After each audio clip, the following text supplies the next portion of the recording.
Hello and welcome aboard another episode of the Gallant Says podcast, available live, youtube.com/Paul Gallant, twitch.tv/Gallant Says.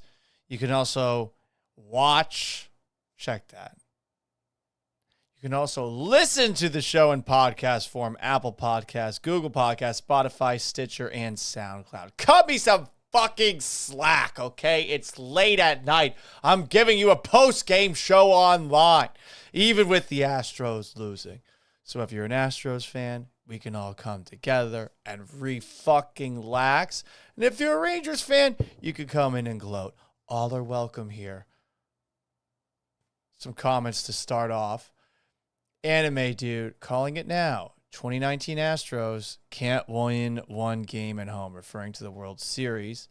Half Nielsen at twitch.tv/Gallant Says comments. Astros now 2-1 to win the World Series. If you promise to wear your white pants tomorrow, Paulie, I'm taking the bet. I've never worn the white pants to Minute Maid Park. I wore them on Saturday night. The white pants are going out pants. I wore the gray pants today. The gray pants, supposedly, in the world of sweatpants, accentuate the crotch area. So, did I look too sexy tonight? A great question, but I wore purple, had a H-Town H purple emoji, looking all scissored up for tonight's game, and obviously it didn't help. So, let's talk about the game. It's another round of missed chances by the Astros bats. First inning, it felt like they might be getting to Eovaldi early. I feel like we've felt this before with Nathan Eovaldi, a bit of deja vu. But the Astros did put a run across the plate, and they had Michael Brantley on second base with one out. Just that one run in the first inning. And Eovaldi stays in, and he stayed in for a while. In the sixth inning, the Astros had two runners on. No outs. They scored 0 runs. And then in the eighth, the bases loaded with one out, 0 runs. Whatever the fuck it is at Minute Maid Park that causes the Astros to struggle at the plate, it's been pretty damn consistent. They are averaging just 2.8 runs a game in the postseason at Minute Maid Park over 5 games. 14 runs over 5 games at home. And here's what's really frustrating. The guys that you're expecting to get hits are getting hits. Jose Altuve had 2 hits. Yordan Alvarez had 2 hits. Jose Abreu had 2 hits. The combined trio was 6 for 10. They scored the Astros 2 runs. Those were the only 6 Astros hits of the game. The rest of the lineup was 0-4 with, I believe, a sac fly. The only productive out. If you want to point at one player in particular, I do think it's fair to point at Kyle Tucker. I know there were some body language experts that were really dissecting his vibe. I forget who it was that tweeted it out, but they essentially showed a picture of Kyle Tucker, and he's basically on his knees. And I think it's the Astros locker that tweeted this out. Kyle Tucker is going through it. Not throwing between innings, just squatting. Body language looks like sulking. Although his facial expressions often appear to be never too high or low, he seems to be struggling and taking his poor play to heart, or maybe his legs were tired. So he's squatting there. I mean, it's not the best camera angle. I don't know how he was actually able to see the face of Kyle Tucker without binoculars or something like that. But he wasn't good enough at the plate. At least he did have a productive walk to set things up for the Astros with that bases loaded situation with one out. But something's up. I'm not going to get mad at him for not catching that home run. I forget what inning that was, where the ball went super fucking high. Way high up in the air. What inning was that in? Whatever the case, I'm not going to get mad at Kyle Tucker for that. I think some people were getting a little bit mad at him, but he's not hitting. And I mean, shit, Jeremy Pena is 0 for 3 in this game, and it actually made sense to pinch hit Jonathan Singleton for him. And I know that there's a lot of second-guessing Dusty Baker on Twitter. What the fuck else is new? If you were at the ballpark, you'd have seen that Yainer Diaz was in to bat second. Check that. He was on deck when John Singleton came in for Jeremy Pena. So he was in for Martin Maldonado right there, no matter what was going to happen. And I get the idea of maybe you wanted Chas McCormick in there. McCormick is obviously a bat that's done damage before, but the vibe I got just based off of this series, Jose Leclerc, the Rangers closer, really struggles to consistently throw strikes, and he gets into these stretches where he throws lots of balls in a row. And for whatever reason, John Singleton has an incredibly good batter's eye. He proved it in Game 5 on Friday, and he did work 3 balls on that count. He fouled off some pitches. That was a good at-bat by Singleton. Obviously, he struck out at the end, which fucking sucks, but I thought it was a good at-bat. Did you think Chas McCormick was going to give a prolonged at-bat like that? I don't know. I know it's weird to say, oh, you want Singleton in that situation, but I don't know if it's the Visine from all of the you-know-what he's been doing over the course of his career, but the guy does have a pretty damn good eye. So I actually don't mind putting Singleton in for Pena there. You couldn't leave Pena in there. And, okay, maybe you pinch hit McCormick for Dubon, but Dubon's been playing well, and McCormick really hasn't. So I'm not mad at that decision, but it is a wasted opportunity. And a tip of the hat to Nathan Eovaldi. He's from Alvin. He has pitched so many games as an enemy pitcher at Minute Maid Park in the postseason, and for the most part, he's been good in all of them.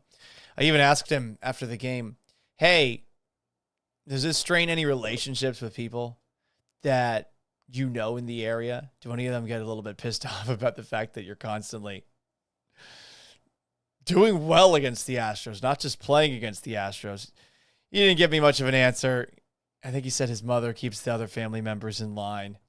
So that's kind of funny. But 6 1/3, 5 hits, 4 strikeouts, 3 walks, 2 earned runs. And he was really in a groove after the first inning where the Astros weren't able to get more. Bruce Bochy said after the game that the Rangers now have a full bullpen for Game 7. And again, not the end of the world, but I think when we look at tonight, it's a missed opportunity. A missed opportunity at the very least to make the Rangers bullpen shorthanded for a potential Game 7. And a missed opportunity because he did have some chances against Eovaldi. Not a lot, but he was able to get out of the jams that he needed to. I think the good thing that you have going for you if you're the Astros in this series is that there's no more Jordan Montgomery and there's no more Nathan Eovaldi, unless there's an extremely long Game 7 tomorrow night.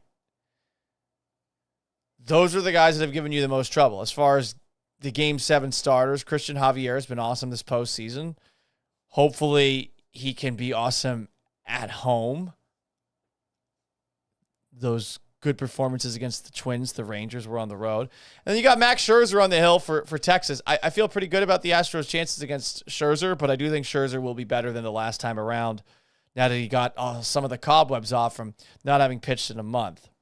As far as the bullpen, Brian Abreu, we're still trying to figure out what's going on with the suspension. I suppose it's up in the air whether or not he'll be available to pitch in tomorrow night's game.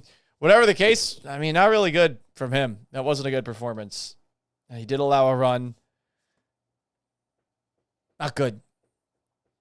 Worse, Rafael Montero. If you've listened to my show enough, I think he's not good. I watched him pitch in Seattle. I don't believe that last year is a true indication of who he is. I think he's much more the guy that he's been just about every other stop that he's been. He also used to pitch for Texas not too long ago. And I mean, it's a close game. It's 2 runs. You just got a bit of a gut punch by not being able to capitalize with 1 out and the bases loaded. And then after that, Rafael Montero comes in and he loads the bases right away. So Ryan Stanek comes in. And of course, Adolis Garcia, I've never heard boos as loud as I heard for Adolis Garcia at any Houston sporting event is it last night now? As in Game 6. Never heard it that loud. And people were feeding off of the strikeout after strikeout after strikeout. And I even said, oh, maybe the Rangers would be better off with Adolis Garcia suspended. Blah. And I'm sure there's going to be a bunch of Rangers fans that find that tweet and say, this aged well. My favorite 3 words. And honestly, it'll be justified. I mean, fuck. He line drive homered that grand slam into the Crawford boxes. And once that happened, you knew the game was over. I think Jonah Heim, after the game for the Rangers, said that Garcia getting that home run is baseball justice at its finest. That's such a load of bullshit. There is no justice in Major League Baseball. Anyone who hates the Astros, you know that's true because all the players got away with the trash can banging. And if you're just a neutral observer of baseball, you know that's not true because there's no way in hell that Brian Abreu, with the Astros down 2 runs and with no outs in the 8th inning, is going to intentionally plunk Adolis Garcia, especially when right after the fact he said, my bad. And it also makes you wonder if there's any justice anywhere, if Adolis Garcia's shoving umpires, getting back into the fray, almost pulling up on Martin Maldonado, but stopping just short of that. That guy doesn't get suspended a game, and we might be seeing in Game 7 Brian Abreu not suspended. I know I'm bitching and moaning. This is not the reason that the Rangers won, but Jonah Heim saying that was baseball justice at its finest. Fuck that. With a shovel. Fuck that so hard. Ugh. But hey, they won. Winners get to talk. I just hate hearing that. There is no justice in baseball. Anyway, what else do we got? No, that's not much. Not much else as far as my notes, my little notebook. What else do we have? Montero on the 9th was inexcusable. Yep. Joe Mama. Hey, Paul, remember yesterday when you and Verlander were giving Adolis the backhanded compliment, the most home run he's hit in his life? A day later, listen, that one is the most important home run he's probably hit in his life. Because every day, guys, is the most important day of your life. And that's why now tonight's Game 7 is the most important game of the season for the Astros. That's never going to get old for me. LOI comments at youtube.com/Paul Gallant. I understand losing, but fucking losing like this pisses off my whole night. Well, yeah. Yeah, I mean, shit. If you're still up, are you pacing around your place? This is a tough one to sleep off, but the good news is, I mean, they had the 3-2 series lead. Someone asked me to do a prediction either on the show that I did after the Brian Abreu suspension or Friday night. And I didn't give a prediction, but I had a feeling it would go down like this. I didn't even talk about Framber Valdez, really. It wasn't a bad outing by Framber. I was expecting a disaster. But he went 5 innings. He had 6 strikeouts. He's struck out the Rangers a lot in this series. Dusty Baker said he made 2 mistakes. Those 2 mistakes got hit out of the park. But wasn't it his fault, per se, that they lost? Like, you want more from Framber Valdez against a really good Rangers lineup, but 5 innings, 5 hits, 6 strikeouts, 2 walks, 3 earned runs, 2 home runs. That's not bad. It's better than what I expected. The offense has to actually do stuff. Raymond Solis says, let's go Astros. Brown Jack asks, why are you up? Because don't you guys want me to be up? Don't you guys want me to talk about this? Huh? Are my services not required? Jerry2968 says, my confidence is shook because of how bad the Astros have been at home this year. Yeah, they've been fucking bad. They've been bad. Half Nielsen says, will Mac let me purchase a mattress with 97.5 Twitch channel points? I don't know. You should ask him. Probably not. Honestly, if you're going to buy a mattress, you're probably going to end up paying for that mattress with the way that, you've seen the Astros starting pitchers go and the amount of games at home that they've had where the offense can't do anything. Like I will admit that a night like tonight does make me a little bit skeptical about a World Series. Because if they have another series of home games and they just fucking can't score for whatever reason at home, what the hell's going to happen? But that's negative energy. Positive vibes only here. They're going to win tomorrow. I like the Javier versus Scherzer matchup. I really do. John Marine. I guess Adolis Garcia El Bombi's grand slam was their response to Altuve's go-ahead homer on Friday. Yeah, they got to be feeling really confident coming out of this game, and I don't blame them. Dalton Hudson says, the Astros need to stop swinging at the first pitch. Yeah, I'm with you. I think that they got a little bit too aggressive after the first inning. Because in the first inning, they forced 25 pitches out of Eovaldi, and then the second inning, it's 10 pitches. You got to make these guys work. And here's the thing with the Astros. Their aggressiveness is good, but the aggressiveness that happens, it's inconsistent. It's not there every single inning. If there's anything I've learned watching baseball over the last 2 decades, and specifically watching the Red Sox and Yankees when I was growing up in Massachusetts, it's that those teams were so good at just making you work for everything. And there are a lot of batters on this team that just don't do that. Altuve, Dubon, McCormick, right now Jeremy Pena. Bregman is really the only guy that sits back and is patient because he's such a psycho when it comes to studying film and his command of the actual strike zone. And I guess John Singleton and his Visine, you also put in that conversation as far as patient guys at the plate.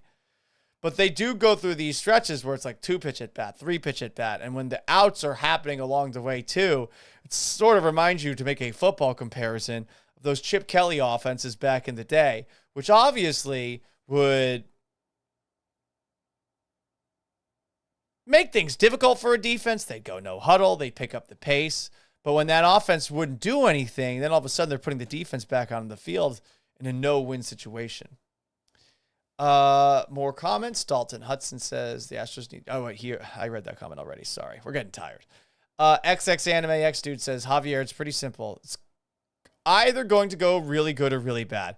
I'm hoping that it's just postseason Javier that he needed to get back to. He was bored during the regular season. Maldonado thought there's something different just based off of the very non-answer he gave when asked about the difference between Javier now and Javier in the regular season. John Marine says, and how fitting that Texas is sending Max Scherzer to the mound for Game 7. Poetic justice for the 2019 World Series when he was with the Nationals. I don't know, man. Yeah, you're tossing all the storylines at us, though. That's for sure. Cherry's like bitching and moaning about the home field advantage. Home field disadvantage in the World Series, too. Just make it stop already. Yeah. Bradley Hall says, I'm still up. I haven't heard from my friends since the 9th inning. Are your friends Astros fans? I actually was at the game with a couple of my friends. I watched the game from my press box area, but one of my friends, I want to know if you guys think this is American. One of my friends bought 2 massive foot-long hot dogs. And during the national anthem, he didn't stand immediately to eat them because he was eating them as fast as he could. I don't know why he ate them as fast as he could. They were foot-long hot dogs. He's a big dude. He's, what, I want to say 6'3", I don't know, probably 250. And he just housed those hot dogs. But he didn't stand for the national anthem right away. Is it super American to try to eat 2 hot dogs as fast as you possibly can at a baseball game while the national anthem's going on? And I did my customary, whenever the national anthem plays, I love to surprise people by doing my own version of a dad joke. Because if you listen to the song, there's a couple of lyrics. They go, "O'er the ramparts we watched were so gallantly streaming." And whenever someone says gallantly streaming, I say very loudly, "That's my last name." Check that. I whisper it. But I usually try to find one person I haven't done it with, and I do this in the press box. And it's always fun to see what the reaction is. Because my last name is in the national anthem. Does it make me more American than you? I don't know. But many people are saying it. Gallantly streaming. I am technically gallantly streaming right now. But it also sounds like one of those things that maybe would be said while there's some person walking around in the sunshine and they're talking about all the side effects of some sort of pro-prostate drug. You want to gallantly stream? Well, just take this pill and you'll be pissing like a hose.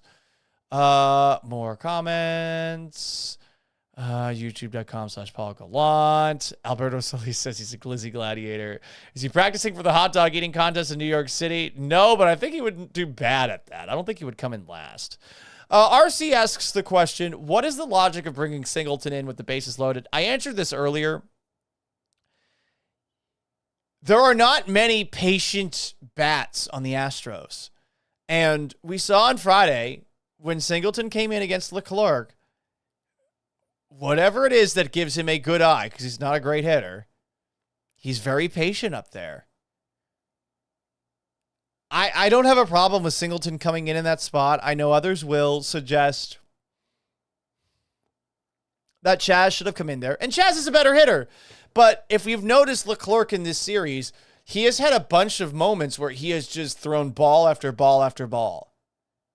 He struggled with his command in this series, and the Astros haven't taken advantage of it every single time. But I actually think that putting Singleton in was the right move. Twitch.tv/Gallant says, Half Nielsen says, we know that a shitty wall would be able to keep Kyle Tucker from crossing the border. Nice, dude. Current events. Mark Horn says, you know there's a problem when you see Maton lately, your second best reliever, get used for an earlier inning than the seventh. Montero to Stanek is the white flag. Yeah, Montero, period, to me, is usually the white flag. Well, the cheaters, says Jack Jones, put up a valiant fight. But I'm afraid to tell you that the cheaters will lose just like they did in the 2019 World Series. I'm still surprised by the amount of confidence that Rangers fans are walking around with. And I'm also surprised you're making any bold predictions when clearly the pitching edge for this game is in the Astros' favor. I actually could have understood Game 5 or Game 6 some cockiness, especially when the series was tied 2-2, because the Rangers have had the pitching advantage from the starter the last two games, at least based off of what we have seen this year. But I need more from you than that, Jack Jones. I get it. You're saying the word cheaters, but like that rolls off the shoulders now, especially when it's coming from your choking-ass franchise that people don't forget Nelson Cruz misplaying that fly ball in right field.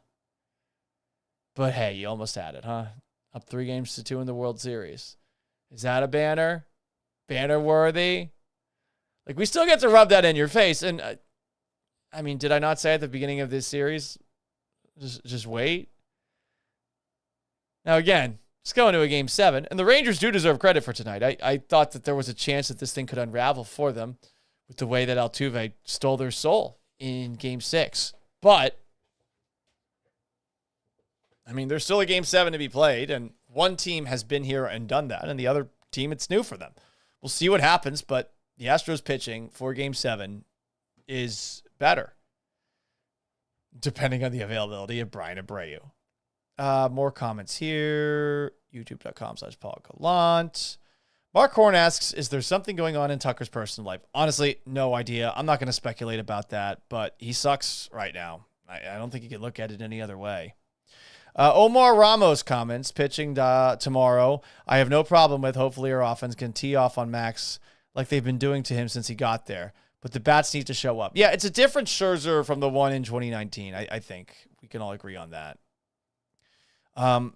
John Marine comments, the Texas Rangers were smart in the offseason. They wanted an all-in effort and have cashed in big so far. Yeah, I will give Rangers ownership credit. I laugh at their lack of success of late, but they spent money. And, I was thinking this. When we looked at all the options for the Astros this offseason, it didn't really make sense in the moment. This is definitely a Captain Hindsight kind of take. it didn't make sense in the moment for them to sign somebody like a Nathan Eovaldi because, I mean, they had so much pitching depth, even letting Justin Verlander walk kind of made sense. You assume Framber Valdez and Christian Javier are going to be the guys that they were the year before. For the most part, they haven't. You have Luis Garcia, who's pretty good and was awesome at the beginning of the year, in spite of the pitch clock changes and changes that he had to make to his delivery. But he needs Tommy John surgery. He's out. Jose Urquidy's out for a long period of time. Lance McCullers gets injured again.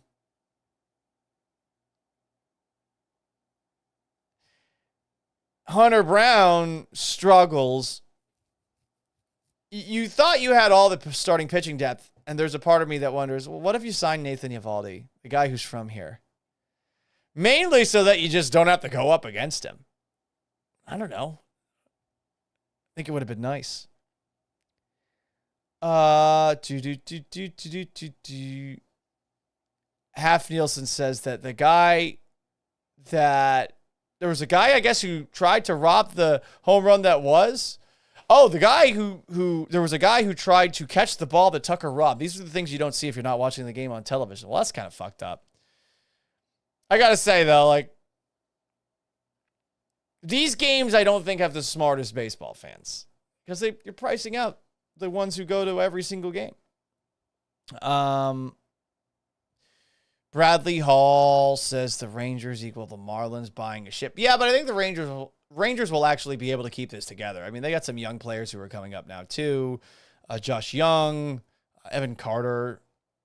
Juan Cana says, I have lost all trust in Framber. Maybe we could trade him. I feel better about Framber, actually, after tonight. I actually do. I don't think it was a bad start.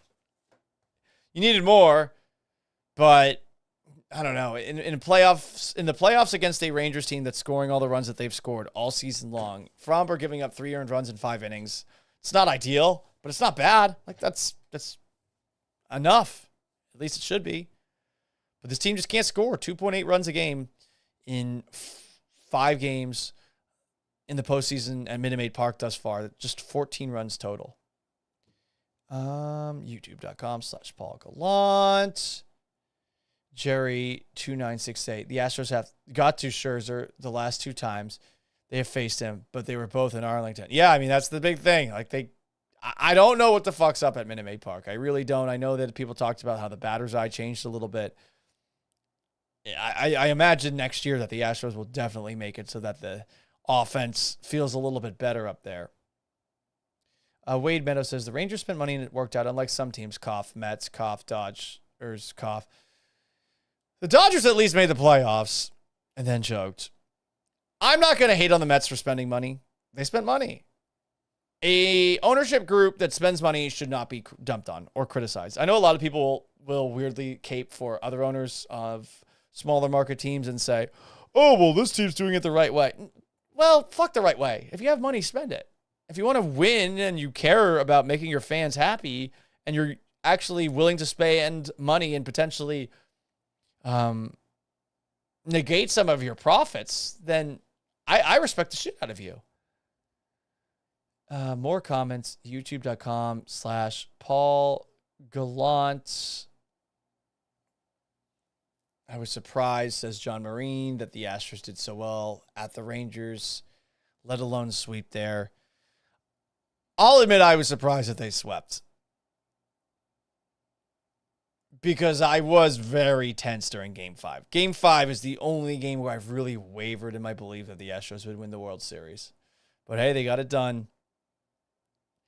Remember those vibes, that energy that you had after Friday's game. This team is capable of that, and they're going to need, I think, the energy of a engaged crowd. And they're going to have to get on Max Scherzer early. You just got to chase Scherzer from the game. They have the bats to do it. They're just underachieving. It can't just be Altuve and Alvarez. Kyle Tucker's going to need to get a hit, I think, tomorrow. I think if Kyle Tucker does his job and gets a hit or 2, I think the Astros win. But they need some production out of Tucker in that 6th spot.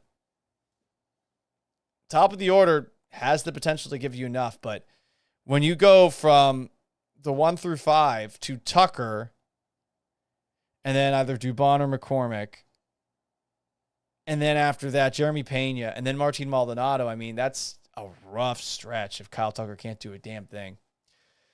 All right, guys, that's going to wrap it up. I'm going to do a radio show tomorrow, ESPN 97.5 and 92.5. It starts at 10. It rolls till noon. If you haven't already, please subscribe to the Gallant Says podcast, Apple Podcasts, Google Podcasts, Spotify, Stitcher, and SoundCloud if you want to hear this in audio form, if you missed some of it. And, of course, you could watch this thing live, youtube.com/PaulGallant, twitch.tv/Gallant Says. We'll have another stream after tomorrow night's Game 7. It'll probably start at about the same time. I got to do post-game work actually at Minute Maid Park, and it takes me about 20 to 30 minutes to get home here to the Gallant Says Condo Studios. But I imagine we'll get started at like 11:45 or something like that. Until then, so long, farewell. Have yourselves a wonderful rest of your Monday morning, and tune into the radio at 10 a.m.